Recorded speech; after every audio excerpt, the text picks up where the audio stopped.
The word Kannada.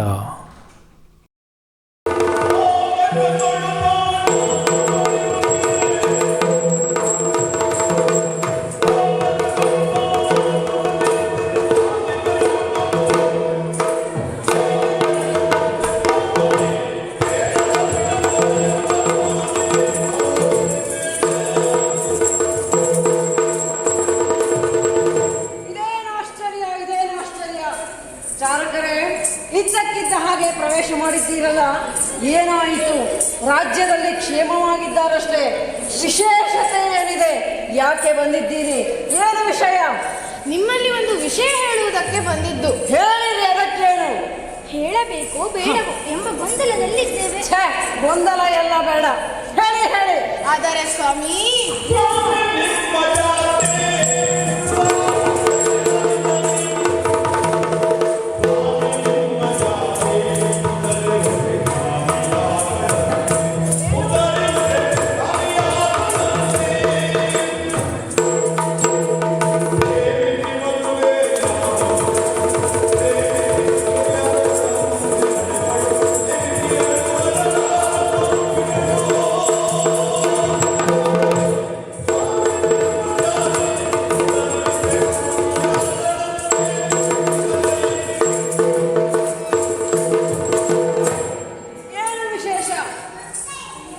ಸ್ವಾಮಿ, ನಿಮ್ಮ ಮನೆಯ ವಿಷಯ, ನಿಮ್ಮ ಮಗಳ ವಿಷಯ. ನಮ್ಮ ಮನೆಯ ವಿಷಯ, ನನ್ನ ಮಗಳ ವಿಷಯ. ನಾವು ಹೇಳುವುದಕ್ಕೆ ಕ್ಷಮೆ ಇರಲಿ. ಮೊದಲೇ ಕ್ಷಮೆ ಕೇಳ್ತಾ ಇದ್ದೀಯ, ಹೇಳು ವಿಷಯ ಏನು? ಕಣ್ಣಾರೆ ಕಂಡಿದ್ದು ಸುಮ್ಮನಿರುವ ಹಾಗಿಲ್ಲ. ಕಣ್ಣಾರೆ ಕಂಡದ್ದು ಮುಂದೆ ಆಗಬಾರದು ಎಂಬ ನೆಲೆಯಲ್ಲಿ ಹೇಳುವ ಅನಿವಾರ್ಯತೆಯಲ್ಲಿ ನಾವು ಹೇಳುತ್ತಿದ್ದೇವೆ. ಅಯ್ಯ, ಏನು ಹೆದರುವ ಅವಶ್ಯಕತೆ ಇಲ್ಲ. ವಿಷಯ ಏನು? ಸ್ವಾಮಿ, ನಿಮ್ಮ ಜಾತೆ ಮಾಡಿದ ಕೆಲಸ ಏನು ಗೊತ್ತೇ? ಏನಂದೆ? ನನ್ನ ಜಾತೆ ಏನು ಮಾಡಿದ್ದಾಳಂತೆ? ಹೇಳದೆ ಕೇಳದೆ ತನ್ನ ಅಂತಃಪುರದೊಳಗೆ ಪರಪುರುಷನಿಗೆ ಜಾಗ ನೀಡಿದ್ದಾಳಂತೆ. ರಕ್ಷಣಾ ಭಟರನ್ನೇ ಸೋಲಿಸಿ ವಾಕ್ಯ ಪ್ರವೇಶ ಮಾಡಿದ್ದಾನಂತೆ. ನಮ್ಮ ಪಡೆಯನ್ನು ಧ್ವಂಸ ಮಾಡಿದ್ದಾನಂತೆ. ಇದು ದಿಟವೇ? ಹೌದು. ತಾವು ಈ ವಿಷಯದ ಕಡೆ ಲಕ್ಷ್ಯ ಕೊಡಬೇಕೆಂದು ನಾವು ಕೇಳಿಕೊಳ್ಳುತ್ತೇವೆ. ಇದು ಹೌದು ಅಂತಾದರೆ ಸುಮ್ಮನಿರುವುದಕ್ಕೆ ಸಾಧ್ಯ ಇಲ್ಲ.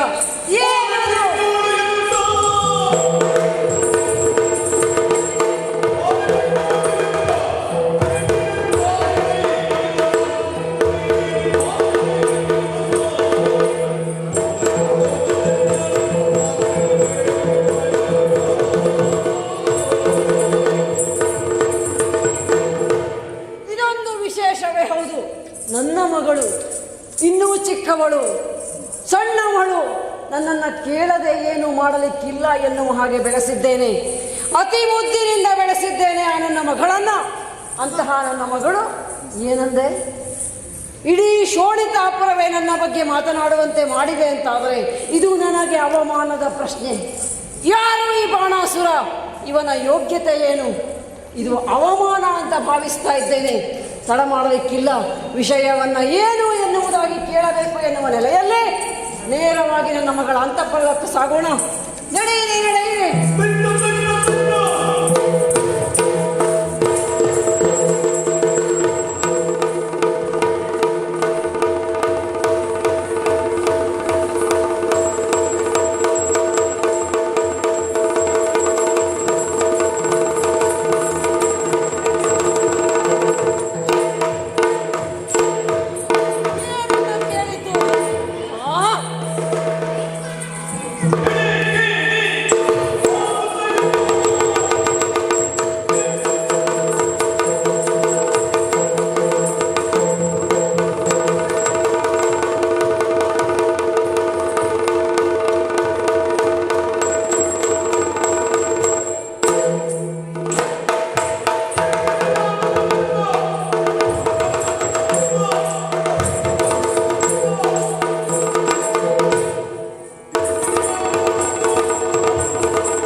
ನನ್ನ ಮಗಳ ಅಂತಃಪುರವನ್ನು ಪ್ರವೇಶಿಸಿದ್ದೀಯಲ್ಲ, ಎಲ್ಲಿಂದ ಬಂದೆ, ಯಾಕಾಗಿ ಬಂದೆ, ಜೊತೆಗೆ ಭದ್ರವಾದ ರಕ್ಷಣೆಯಲ್ಲಿ ಇಟ್ಟಿದ್ದೇನೆ ನನ್ನ ಮಗಳನ್ನು. ಅಂತಹ ರಕ್ಷಣಾ ಭಟರನ್ನ ಬಡಿದು ಒಳಗೆ ಬಂದಿದ್ದೀಯಾ ಅಂತ ಕೇಳಿದ್ದೇನೆ. ಎಲ್ಲವೋ ಹುಡುಗ, ಯಾರು ನೀನು, ಯಾಕಾಗಿ ಬಂದವ, ಬರುವ ಕಾಲಕ್ಕೆ ನಮ್ಮ ಪಡೆಯನ್ನ ಧ್ವಂಸ ಮಾಡಿದ್ದೀಯಾ ಎನ್ನುವುದನ್ನು ಕೇಳಿದ್ದೇನೆ. ಬಿಡಲಿಕ್ಕಿಲ್ಲ. ಈ ಬಾಣಾಸುರ ಯಾರು ಗೊತ್ತಿಲ್ಲದೆ ಬಂದವ ಎನ್ನುವುದು ಮೊದಲೇ ಗೊತ್ತಿದ್ದರೆ ಕ್ಷಣ ಮಾತ್ರದಲ್ಲಿ ನಿನ್ನನ್ನು ಹುಟ್ಟಲೇ ಇಲ್ಲ ಅನ್ನಿಸಿಬಿಡ್ತೇನೆ. ಏ ಹುಡುಗ, ಸಿದ್ಧನಾಗು. ಏನು ಬಾಯಲ್ಲಿ ಹೇಳುವುದಿಲ್ಲ, ಈ ನಿನ್ನ ಆಯುಧವೇ ಮಾತಾಡುತ್ತದೆ. ಅಯ್ಯ, ಎಷ್ಟೆಂದರೂ ನೀನು ಹೆಣ್ಣು ಕೊಡುವ ಮಾವನಲ್ಲವೇ? ನನ್ನ ಸಾಮರ್ಥ್ಯವನ್ನು ಅರಿಯುವುದು ನಿನ್ನ ಕರ್ತವ್ಯವೂ ಹೌದು. ಹಾಗಾಗಿ ಮಾತಿನ ಚಕಮಕಿ ಬೇಡ, ಬಾಯುದ್ದಕ್ಕೆ. ನಿನ್ನ ನಯವಾದ ಮಾತಿನ ಅವಶ್ಯಕತೆ ನನಗಿಲ್ಲ. ಕ್ಷಣ ಮಾತ್ರದಲ್ಲಿ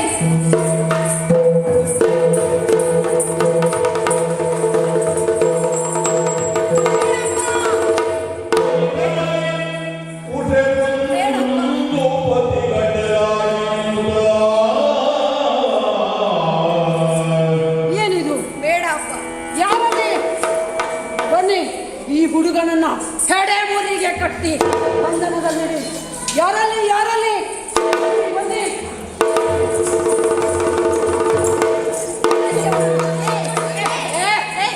ಈಗ ಮಾಡು ನೋಡುವ.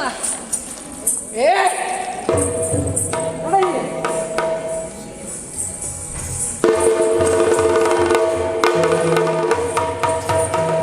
ಮಗಳೇ ಉಷೆ, ಇತ್ತವ, ಏನಿದು ನಿನ್ನ ಅವಾಂತರ? ನಿನ್ನನ್ನು ಬೆಳೆಸಿದ್ದು ಹೇಗೆ ನಿನ್ನಪ್ಪ? ಬೆಳೆಸುವ ಕಾಲಕ್ಕೆ ನಿನ್ನ ಕಣ್ಣಲ್ಲಿ ಒಂದೇ ಒಂದು ಹನಿ ನೀರು ಬರಬಾರದು ಎನ್ನುವ ಹಾಗೆ ನಿನ್ನನ್ನು ಬೆಳೆಸಿದ್ದು. ಆದರೆ ನೀನು ಮಾಡಿದ್ದೇನು? ತಂದೆಯನ್ನ ಹೇಳದೆ ಕೇಳದೆ ಯಾವನಪ್ಪನೋ ಜೊತೆಯಲ್ಲಿ ಅಂತಃಪುರದಲ್ಲಿ ಇದ್ದೀಯಲ್ಲ, ಸುಮ್ಮನಿರುವುದಕ್ಕಾಗುತ್ತದೆಯೋ? ಈ ನಿನ್ನಪ್ಪನ ಅವಮಾನಕ್ಕೆ ಇದು ಮೂಲ ಕಾರಣ ಅಂತ ಭಾವಿಸ್ತೇನೆ. ಮಗಳೇ, ಏನಿದು? ಆದರೆ ಅವ ಯಾರು, ಯಾಕಾಗಿ ಬಂದಿದ್ದಾನೆ? ನಿನಗೆ ತಿಳಿದು ಬಂದಿದ್ದನೋ, ತಿಳಿಯದೇ ಬಂದವನೋ? ಈ ಎಲ್ಲ ನನ್ನ ಪ್ರಶ್ನೆಗಳಿಗೆ ಉತ್ತರ ಹೇಳು. ಅಪ್ಪ, ಅವನ ಹೆಸರು ಅನಿರುದ್ಧ ಎಂಬುದಾಗಿ. ಏನೇ ಇರಲಿ, ಹೆಸರು ಬೇಡ ನನಗೆ. ಅವನ ವಾಸಸ್ಥಾನವು ದ್ವಾರಕೆಯಾಗಿದೆ. ಏನಂದೆ? ದ್ವಾರಕೆ. ದ್ವಾರಕೆಯಿಂದ ಬಂದವ? ಮನ್ಮಥನ ಮಗ, ರತಿಯ ಸುಪುತ್ರ, ಹಾಗೆ ಕೃಷ್ಣ ಪರಮಾತ್ಮನ ಮೊಮ್ಮಗ ಅವನು. ಏನಂದೆ? ಕೃಷ್ಣನ ಮೊಮ್ಮಗ? ಹೌದು. ಇದು ಒಂದು ವಿಶೇಷತೆಯೇ. ಯಾಕೆಂದರೆ ನನ್ನ ದಾರಿಯಲ್ಲಿ ಈ ನನ್ನ ಸಾಮರ್ಥ್ಯವನ್ನು ಪ್ರದರ್ಶಿಸುವಲ್ಲಿ ಅರಸುತ್ತಿದ್ದದ್ದು ಅವನನ್ನೇ, ಆ ಕೃಷ್ಣನನ್ನ. ಅವನ ಮೊಮ್ಮಗ ಇವ. ಹೌದು. ಒಂದು ನೆಲೆಯಲ್ಲಿ ಒಳ್ಳೆಯದೇ ಆಯಿತು. ಇವನನ್ನ ಬಂಧಿಸಿಟ್ಟಿದ್ದೇನಲ್ಲ. ಹೌದು. ಹಾಗಾದ ಮೇಲೆ ಅವನನ್ನ ಅರಸುತ್ತಾ ಆ ಕೃಷ್ಣ ಇಲ್ಲಿಗೆ ಬರಲೇಬೇಕು. ಇದು ನನ್ನ ಗುರಿ, ಇದು ನಿನ್ನ ದಾರಿ, ಇದು ನನ್ನ ದಾರಿ. ಆದರೆ ಮಗಳೇ, ಇತ್ತವ, ಎಷ್ಟಾದರೂ ನನ್ನ ಮಗಳಲ್ಲವೇ ನೀನು? ಹೌದಪ್ಪ. ಯಾವ ತಂದೆಯೂ ಮಗಳ ಕಣ್ಣೀರನ್ನು ನೋಡುವುದಕ್ಕೆ ಇಷ್ಟಪಡುವುದಿಲ್ಲ. ಹೌದಪ್ಪ. ನಿನ್ನಿಚ್ಛೆಯೇ ನನ್ನಿಚ್ಛೆ. ಜೊತೆಗೆ ಬಾಣಾಸುರನ ಮಗಳು ಹೇಗಿರಬೇಕು? ನನ್ನ ಹಾಗೆ ಶೂರತೆ, ಧೀರತೆ, ಜೊತೆಗೆ ಪರಾಕ್ರಮವೂ ನಿನ್ನಲ್ಲಿದ್ದೇ ಇದೆ. ಅದು ನನಗೆ ಗೊತ್ತು. ನಿನ್ನ ಬದುಕು ಸಾರ್ಥಕವಾಗಬೇಕು ಎನ್ನುವುದಾಗಿ ಬಯಸುತ್ತಿರುವವ ಈ ನಿನ್ನ ತಂದೆ. ಜೊತೆಗೆ ಕಣ್ಣೀರನ್ನು ಕಾಣೋಕ್ಕೆ ಸಾಧ್ಯವಿಲ್ಲ. ಆ ನೆಲೆಯಲ್ಲಿ ಮಗಳೇ, ಅವನನ್ನು ಇಷ್ಟಪಟ್ಟಿದ್ದೀಯ? ಹೌದಪ್ಪ. ಮುಂದೇನು ನೋಡು, ಅವನನ್ನು ಇಷ್ಟಪಟ್ಟಿದ್ದು ಹೌದು ಅಂತಾದರೆ ಹಾಗೆಯೇ ಆಗಲಿ. ಯಾಕೆಂದರೆ ಅವ ಯೋಗ್ಯತಾವಂತನೇ ಇರಬಹುದು, ನನಗೆ ಗೊತ್ತಿಲ್ಲ. ಆದರೆ ನನ್ನ ದಾರಿ, ನನ್ನ ಗುರಿ ಮೊದಲು ಕೃಷ್ಣನನ್ನ, ಅವನ ಆ ಅಜ್ಜನಾದ ಕೃಷ್ಣನನ್ನ ಎದುರಿಸಿ ಅವನನ್ನು ಸೋಲಿಸಿ ಅವ ಸೋಲಪ್ಪಿಕೊಂಡ ಮೇಲೆ ನಿಮ್ಮ ಮದುವೆಯ ಮಾತು. ಹಾಗಾಗಿ ಅಲ್ಲಿಯವರೆಗೆ ನೀನಿಲ್ಲಿಯೇ ಇರಬೇಕು. ಇದು ನಿನ್ನಪ್ಪನ ಸಮಾಧಾನ. ಅಪ್ಪ, ನಿನ್ನಂಥ ಮಹಿಮಾ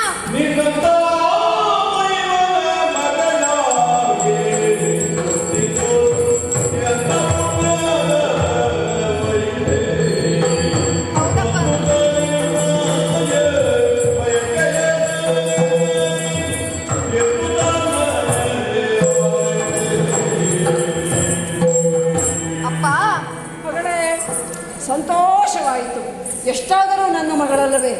ಹೆತ್ತವರಿಗೆ ಹೆಗ್ಗಣ ಮುದ್ದವಂತೆ. ಅದೇ ನೆಲೆಯಲ್ಲಿ ನೀನೇನೇ ಮಾಡಿದರೂ ನನ್ನ ಮಗಳು ನೀನು ಚೆನ್ನಾಗಿರಬೇಕು. ನೀನು ಇಷ್ಟಪಟ್ಟಿದ್ದೀಯಾ ಅಂತಾದರೆ ಅವ ಯಾರೇ ಆಗಿರಲಿ ಅವನನ್ನು ಏನು ಎನ್ನುವುದಾಗಿ ಯೋಚಿಸಿ ನಿರ್ಧರಿಸಿ ಅವನೊಡನೆ ವಿವಾಹವನ್ನು ಮಾಡ್ತೇನಂತೆ. ಮಗಳೇ, ಹೆಣ್ಣು ಮಕ್ಕಳಿಗೆ ತಂದೆ ಎಂದರೆ ಬಹಳ ಇಷ್ಟ. ಯಾಕೆ? ನೋಡಿದ್ದನ್ನೆಲ್ಲ ತೆಗೆಸಿಕೊಡುತ್ತಾನೆ, ಬಯಕೆಯೆಲ್ಲ ಈಡೇರಿಸುತ್ತಾನೆ. ನನ್ನ ಪಾಲಿಗೆ ಅದು ಸತ್ಯವಾಗಿದೆ. ನಿನ್ನಂಥ ಅಪ್ಪನನ್ನ ಪಡೆದಿದ್ದು ನನ್ನ ಪುಣ್ಯ. ಅಪ್ಪ, ನನ್ನ ಪುಣ್ಯ. ಮಗಳೇ, ಸಂತೋಷದ ವಿಷಯ. ಎಲ್ಲ ಅಪ್ಪಂದಿರಿಗೂ ಅಷ್ಟೇ, ಹೆಣ್ಣು ಮಕ್ಕಳು ಅಂತ ಹೇಳಿದರೆ ಒಂದು ಹೆಚ್ಚು ಪ್ರೀತಿ. ಹೌದು ಅಲ್ವೋ ಮಗಳೇ? ಅಪ್ಪ, ಏನು ಯೋಚನೆ ಮಾಡಬೇಡ. ನೀನಿಲ್ಲಿಯೇ ಇರು, ನಾನು ಮುಂದೆ ಸಾಗುತ್ತೇನಂತೆ. ಆಗ ಸಮಯ ಬಂದಾಗ ನಿನ್ನನ್ನು ಕರೆಸಿಕೊಡುತ್ತೇನೆ. ನೀನು ಹೊರಗೆಲ್ಲೂ ಹೋಗದೆ ನೀವಿಬ್ಬರೂ ಭದ್ರವಾಗಿ ಇಲ್ಲಿಯೇ ಇರಿ. ಹಾಗೆ ದಾರಿ ಬರುತ್ತಿದ್ದಾನಲ್ಲ ಕೃಷ್ಣ, ಆ ದಾರಿಯನ್ನು ಕಾಯ್ತೇನಂತೆ. ಮಗಳೇ, ಒಳಕ್ಕೆ ಹೋಗು. ಹಾಗೆ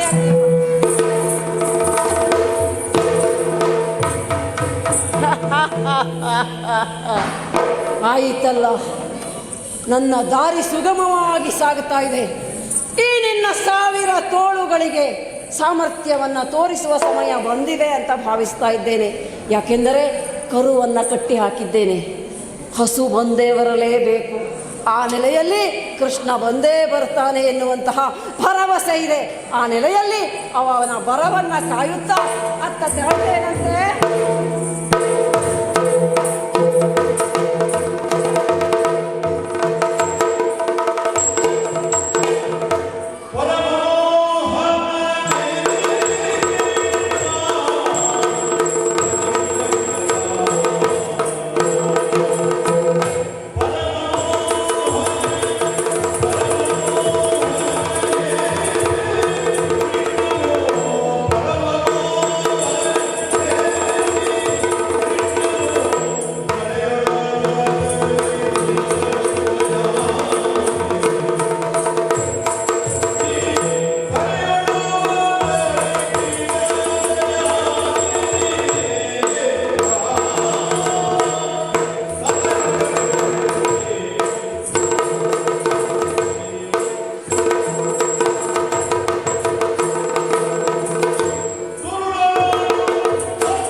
ಕಾರಣಗಳಿಗಾಗಿ ತನ್ನ ಮೂಲ ಸ್ವರೂಪವನ್ನು ಬದಲಾಯಿಸಲೇಬೇಕಾಗುತ್ತದೆ. ಇದು ಎಲ್ಲರೂ ಬಾಗಲೇಬೇಕಾದ ಈ ಜಗದ ನಿಯಮವಾಗಿದೆ. ಹೌದು, ಏಕಸೂತ್ರತೆಯಿಂದ ಇಡೀ ಬ್ರಹ್ಮಾಂಡದ ಬಾಂಡವನ್ನೇ ತನ್ನೆಣಿಕೆಯಂತೆ ತೂಗುವ ಆವಿರ್ಭವಿತನಾದ ಪ್ರಾಯ ರೂಪಕನೇ ಈ ಕೃಷ್ಣನಾಗಿದ್ದೇನೆ. ಕಾಲ ಮತ್ತು ಕಾರಣಕ್ಕಾಗಿಯೇ ಈ ಅವತರಣ, ಈ ರೂಪಧಾರಣ. ಹೌದು, ದುಷ್ಟರನ್ನು ಶಿಕ್ಷಿಸುವುದಕ್ಕೆ ಈ ರೂಪವನ್ನು ತಾಳಿದ್ದೇನೆ. ಭಕ್ತಿಯ ಮಾರ್ಗದ ಪಥದಲ್ಲಿ ಮದವೇರಿ ಬಾಣಾಸುರ ಎಂಬವನು ದುಷ್ಟ ಜನರ ಸಹಕಾರದಿಂದ ನನ್ನ ಮೊಮ್ಮಗ ಅನಿರುದ್ಧನನ್ನು ಸೆರೆಯಲ್ಲಿಟ್ಟಿದ್ದಾನಂತೆ. ಅವನನ್ನು ನೋಡಲೇಬೇಕು. ಪುಷ್ಪದ ಮಾಲೆಯ ನೈಗೆಯ ನಿರ್ದಿಷ್ಟವಾದ ತತ್ವವೇ ಸ್ಥಿರೀಕೃತವಾಗಿ ಬಿಡುತ್ತದೆ. ಹೌದು, ಇನ್ನೇಕೆ ತಡ, ನಾಟಕದ ಅಂಕದ ಪರದೆಯನ್ನು ಸರಿಸುತ್ತೇನಂತೆ. ಮುಂದಿನ ದೃಶ್ಯವನ್ನು ನೀವೇ ನೋಡೋಣ.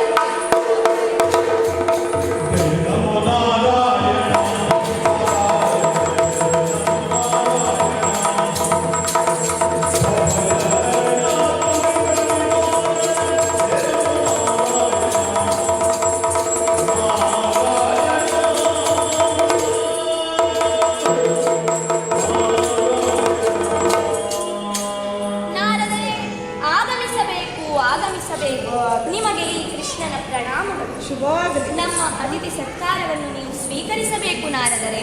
ಶುಭವಾಗಲಿ ಕೃಷ್ಣ. ಎದ್ದೇಳು ಎದ್ದೇಳು. ತ್ರಿಲೋಕ ಸಂಚಾರಿಗಳು ನೀವು, ತ್ರಿಕಾಲ ಜ್ಞಾನಿಗಳು ನೀವು, ಹೌದು. ಲೋಕ ಕಲ್ಯಾಣವನ್ನು ಬಯಸುವವರೂ ನೀವು. ಹೌದು ಲೋಕದಲ್ಲಿ ಏನಾದರೂ ಹೊಸ ವಾರ್ತೆಗಳಿದ್ದರೆ ತಿಳಿಸುವಿರಾ? ಕೃಷ್ಣ, ಈ ನಾರದರು ಬಂದರೆಂದರೆ ಏನಾದರೊಂದು ವಿಶೇಷತೆ ಇದ್ದೇ ಇರುತ್ತದೆ ಎಂದು ಹೌದು, ಹೌದು. ನನಗೆ ಗೊತ್ತು. ಹೌದು. ಹೇಳುತ್ತೇನೆ ಕೇಳು ಕೃಷ್ಣ.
ನಾರದರೆ, ಏನು ಹೇಳುತ್ತಿದ್ದೀರಿ ನೀವು? ಕೃಷ್ಣ, ನಿನಗೆ ತಿಳಿದಿದೆ, ತ್ರಿಲೋಕ ಸಂಚಾರಿಯಾದ ನಾನು ಹಾ ಬ್ರಹ್ಮನ ಮಾನಸನ ಪುತ್ರನೂ ಹೌದು. ಹಾ ಇಡೀ ದೇಶವನ್ನು ಸುತ್ತುತ್ತಾ ಹರಿನಾಮ ಸ್ಮರಣೆಯನ್ನು ಮಾಡುತ್ತಾ ಹಾ ದುಷ್ಟರನ್ನು ಶಿಕ್ಷಿಸುವಲ್ಲಿ, ಶಿಷ್ಟರನ್ನು ಪರಿಪಾಲಿಸುವಲ್ಲಿ ಹಾ. ಆ ತ್ರಿಮೂರ್ತಿಗಳಿಗೆ ಸಹಕರಿಸುವಲ್ಲಿ ನನ್ನ ಪಾತ್ರ ಕೂಡ ಇದೆ ಎಂದರೆ ತಪ್ಪಾಗಲಾರದು. ಹೌದು ನಾರದರೆ, ಹೌದು.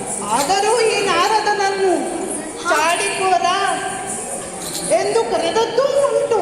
ಓಹೋ. ಅದಿರಲಿ ಕೃಷ್ಣ, ಹಾ ನಿನ್ನ ರಾಜ್ಯದಲ್ಲಿ ಎಲ್ಲರೂ ಕ್ಷೇಮವಾಗಿರುವರೇ? ಹೌದು ಸ್ವಾಮಿ, ನಾವೆಲ್ಲ ಇಲ್ಲಿ ಕ್ಷೇಮದಿಂದ ಇದ್ದೇವೆ. ಕೃಷ್ಣ, ಹಾ ನಿನಗೆ 18,106 ನಾರಿಯರು. ಹೌದು. ಅವರಿಗೆ ಮಕ್ಕಳೆಷ್ಟು? ಹಾ. ಆ ಮಕ್ಕಳಿಗೆ ಮಕ್ಕಳೆಷ್ಟು? ಹಾ ಅವರು ಎಲ್ಲಿದ್ದಾರೆ, ಏನು ಮಾಡುತ್ತಿದ್ದಾರೆ ಎಂದು ತಿಳಿಸುವೆಯಾ ಕೃಷ್ಣ? ಯಾಕೆ ಸ್ವಾಮಿ ನಿಮಗೆ ಈ ಅನುಮಾನ? ಕೃಷ್ಣ, ಇಂದು ನಾನು ಒಂದು ವಿಷಯವನ್ನು ತಿಳಿಸಲು ಬಂದಿರುವೆ. ಹಾ ಬಾಣಾಸುರನ ಮಗಳಾದ ಉಷೆಯು ಹಾ ನಿನ್ನ ಮೊಮ್ಮಗನಾದ ಅನಿರುದ್ಧನನ್ನು ಹೊತ್ತೊಯ್ದಿರುವಳು. ಓಹೋ. ಮುಂದೆ ಆಗುವ ಅನಾಹುತದ ಬಗ್ಗೆ ಎಚ್ಚರವಿರಲಿ ಕೃಷ್ಣ. ನಾರದರೆ ಕೇಳಿ.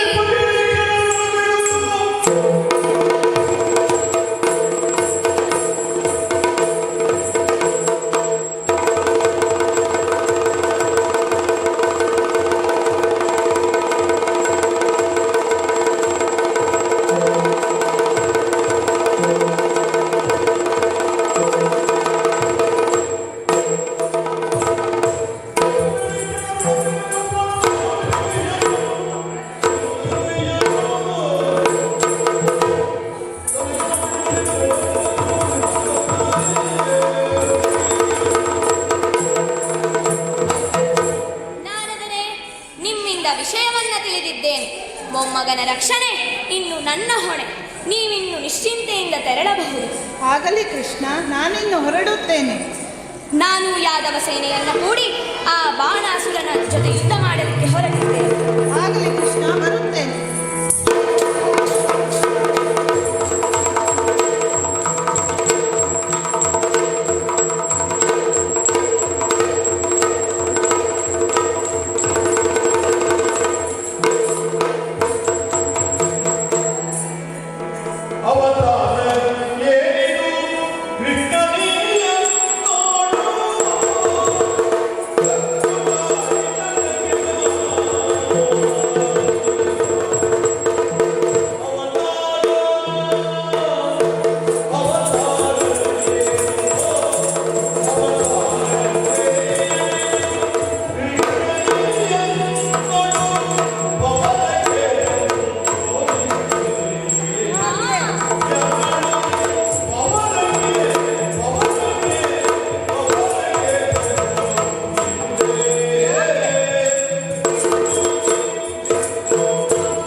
ನೋಡ್ತಾ ಇದ್ರೆ ಹಾ ಅವತಾರ ಪುರುಷರು ಹಾ ದುಷ್ಟರ ಮರ್ದನಕ್ಕಾಗಿ ಬಂದಂತಹ ಕೃಷ್ಣ ಪರಮಾತ್ಮರು. ಹಾ ಇದು ದೊಡ್ಡ ನಮಸ್ಕಾರ. ಹಾ ಅರೆ ಇದೇನು ಆಶ್ಚರ್ಯ, ಇದೇನು ಆಶ್ಚರ್ಯ. ಕೈಯಲ್ಲಿ ನೋಡಿದರೆ ಚಕ್ರ, ಹಾ ಮುಖದಲ್ಲಿ ಆಕ್ರೋಶ, ಯುದ್ಧ ಯುದ್ಧೋತ್ಸಾಹ ದೇಹದಲ್ಲಿ ಅಡಗಿದೆಯಲ್ಲ. ಹಾ ಇಂತಹ ಜಾಗದಲ್ಲಿ ಶ್ರೀಕೃಷ್ಣರು ಈ ರೀತಿಯ ಅವತಾರದಲ್ಲಿ ಹಾ ನಿನಗೇನಾದ್ರು ಅರ್ಥವಾಗ್ತಾ ಇದೆಯಾ? ನನಗಂತೂ ಅರ್ಥವೇ ಆಗ್ತಾ ಇಲ್ಲ. ಹಾ. ಇದು ಹೇಗೆ ಸಾಧ್ಯ? ಶ್ರೀಹರಿ ಇವನಾರು ಗೊತ್ತೇನು? ಭಾವ ಭವನಲ್ಲ, ಇವ ಶಿವ. ಆದರೆ ಕೇವಲ ಶಿವನಲ್ಲ ಇವ ಭವ. ಹಾ ಅವನು ಸಾಮಾನ್ಯ ಭವವಲ್ಲ. ಹಾ. ಭವ ಮುನಿದರೆ ಏನಾಗುತ್ತದೆ ತಿಳಿದಿದೆಯಲ್ಲ. ಹಾ. ಭವ ಮುನಿದರೆ ಪ್ರಳಯವೇ ಆಗಿತ್ತು. ಹಾ ಅಯ್ಯ, ಆದರೆ ಆಶ್ಚರ್ಯವಾಗ್ತಾ ಇದೆಯಲ್ಲ ಶ್ರೀಹರಿ, ನೀನಿಲ್ಲಿ ಬಂದ ಪರಿ. ಕೆಲವೊಮ್ಮೆ ಹಾಗಾಗುವುದುಂಟು. ಹಾ. ಉರಿಯುತ್ತಿರುವ ಕೆಂಡವೊಂದಕ್ಕೆ ಪರಿಸರದ ಪ್ರಭಾವದಿಂದ ಬೂದಿ ಆಚ್ಛಾದಿತವಾಗುತ್ತದೆ. ಹಾ. ಹಾಗೆ ಆಗಿದೆ ನಿನ್ನ ಕತೆ. ಓಹೋ. ಗೋಕರ್ಣನೇ.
ನನ್ನೆಣಿಗೆಯಂತೆ ಜಗತ್ತು ನಡೆಯಬೇಕೆಂಬ ಉದ್ದೇಶ ಹೊತ್ತ ತಾಮಸಿಗಳಾದ ರಾಕ್ಷಸರ ಒಡನಾಟ ನಿನ್ನ ಬುದ್ಧಿಗೂ ಮಂಕನ್ನ ಕವಿಸಿಬಿಟ್ಟಿದೆ.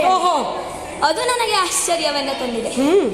ಇಲ್ಲವಾದಲ್ಲಿ ಕದನದ ಕಣದಲ್ಲಿ ಕಪಟ ಕವಿಯನ್ನು ಮಾಡಿದರೆ ಅರೇರೇರೇರೇ ಕಮ್ಮಗೊಲ್ಲನ ವೈರಿಯೇ ಕಣ್ಮುಂದೆ ಬಂದು ನಿಂತ ಅಂದ. ಆಹಾ, ಬಹಳೇ ಚಂದ, ಬಹಳೇ ಚಂದ. ಲೋಕಮಾತೆ ನಮ್ಮೆಲ್ಲರ ಅಮ್ಮನ ಅಣತಿಯಂತೆ ತಾವು ರುದ್ರದೇವರು ಕೈಲಾಸದಲ್ಲಿರಬೇಕಾದವರು. ಆದರೆ ಇಲ್ಲಿ ನಿಮ್ಮ ವಾಸ್ತವ್ಯ ಏನು?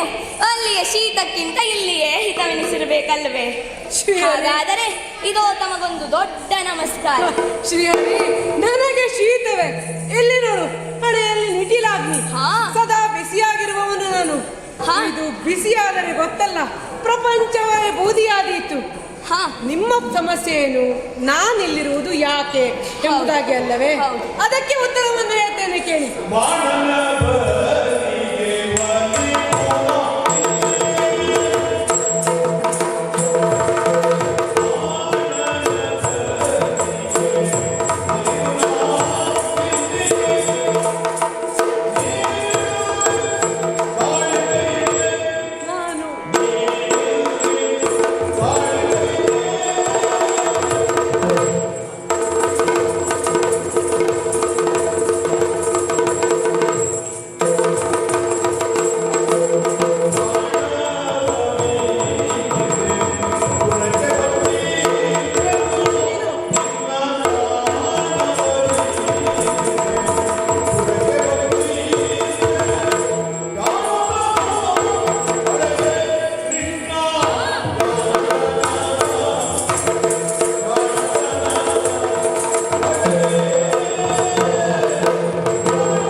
ಸಮಸ್ಯೆ ನಾನು ಇಲ್ಲಿರುವುದು ಹೇಗೆ ಎಂಬುದಲ್ಲವೇ? ಹೌದು.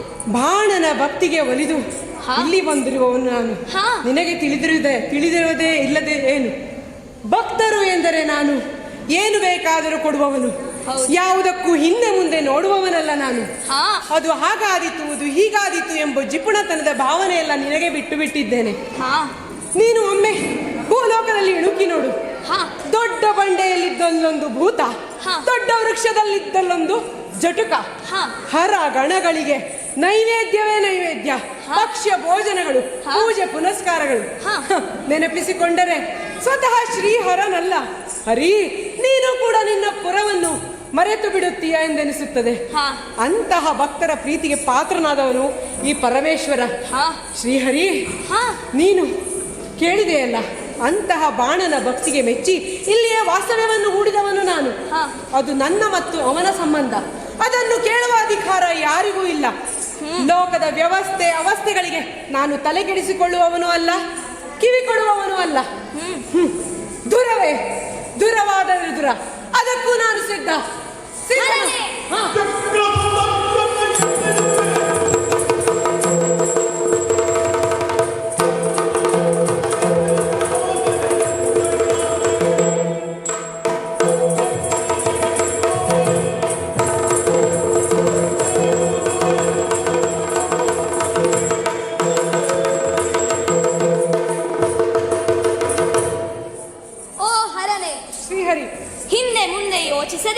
ಕೊಟ್ಟ ವರದ ಪರಿಣಾಮ ಪಟ್ಟು ಪಾಡುಗಳನ್ನ ಮರೆಯುವ ಜಾಣ ಮರೆವು ನಿನ್ನದು. ಅದಕ್ಕಲ್ಲವೇ ದಕ್ಕಿದ ಬಿರುದು ಬೋಳೆ ಶಂಕರ ಎನ್ನುವುದಾಗಿದೆ. ನನ್ನ ಮೊಮ್ಮಗ ಅನಿರುದ್ಧ ನನ್ನ ಸೆರೆಯಲ್ಲಿಟ್ಟು ಮರೆಯಲ್ಲಿ ನಿಂತು ಬಲವ ತೂಗುವ ಯತ್ನಿಸಿದ್ದಾನೆ ಆ ಬಾಣಾಸುರ. ಅವನಿಗೆ ಸಹಪಾಠಿಯಾಗಿ ನಿಂತ ನಿನಗೂ ಅವನಿಗೆ ಹೇಳಿದ ಪಾಠವನ್ನೇ ಬೋಧಿಸಬೇಕಾದೀತು. ಎಚ್ಚರ, ಇದೋ ಚಕ್ರ ಸಿದ್ಧವಾಗಿದೆ. ದುರವಾದರೆ ದುರ. ಇಷ್ಟು ಹೇಳಿದರೂ ನಿನಗೆ ಅರ್ಥವಾಗ್ತಾ ಇಲ್ಲವಲ್ಲ? ಇನ್ನು ಅನಿರುದ್ಧನನ್ನು ಬಿಡುವ ಮಾತೇ ಇಲ್ಲ. ಸಿದ್ಧನಾಗುವುದಕ್ಕೆ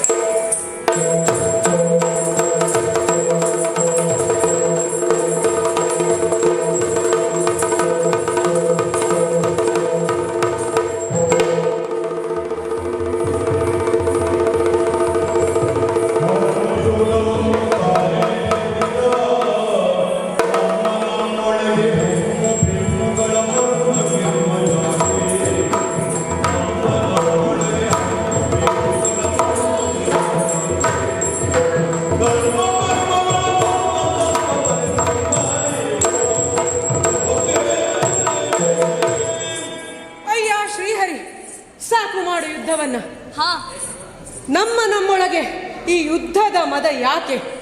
ಯಾವಾಗಲೂ ಧರ್ಮ ಕರ್ಮಗಳ ಸಮಾಗಮರಾದಂತಹ ನಾವು ಈ ಹಮ್ಮು ಬಿಮ್ಮುಗಳ ಮಧ್ಯೆ ಸಿಕ್ಕಿಕೊಂಡರೆ ಈ ಯುದ್ಧದ ನಿರ್ಣಯ ಯಾವಾಗಲೂ ಬರಲಾರದು. ಇದರಿಂದ ಲೋಕ ಕಂಟಕವಾಗುವುದು, ಲೋಕಕ್ಕೆ ಪ್ರಳಯವಾಗುವುದು ಖಂಡಿತವಾಗಿಯೂ ಸ್ವಚ್ಛತಸಿದ್ಧ. ನಾನು ಲೋಕ ಹಿತವನ್ನು ಅನುಮೋದಿಸುವವನು. ಆ ಕಾರಣದಿಂದ ಇದರಿಂದ ದೂರ ಸರಿಯುತ್ತಿದ್ದೇನೆ. ಮೌನ ತಾಂಡವದ ಶಿವನಾಗಿ ಹಿಂದೆ ನಿಂತು ನಿರ್ಗಮಿಸುತ್ತೇನೆ. ನೋಡ್ತಾನೆ. ಇನ್ನು ಆ ಬಾಣಾಸುರನ ಬಿಡುವ ಮಾತೇ ಇಲ್ಲ, ದುರವೇ ಸರಿ.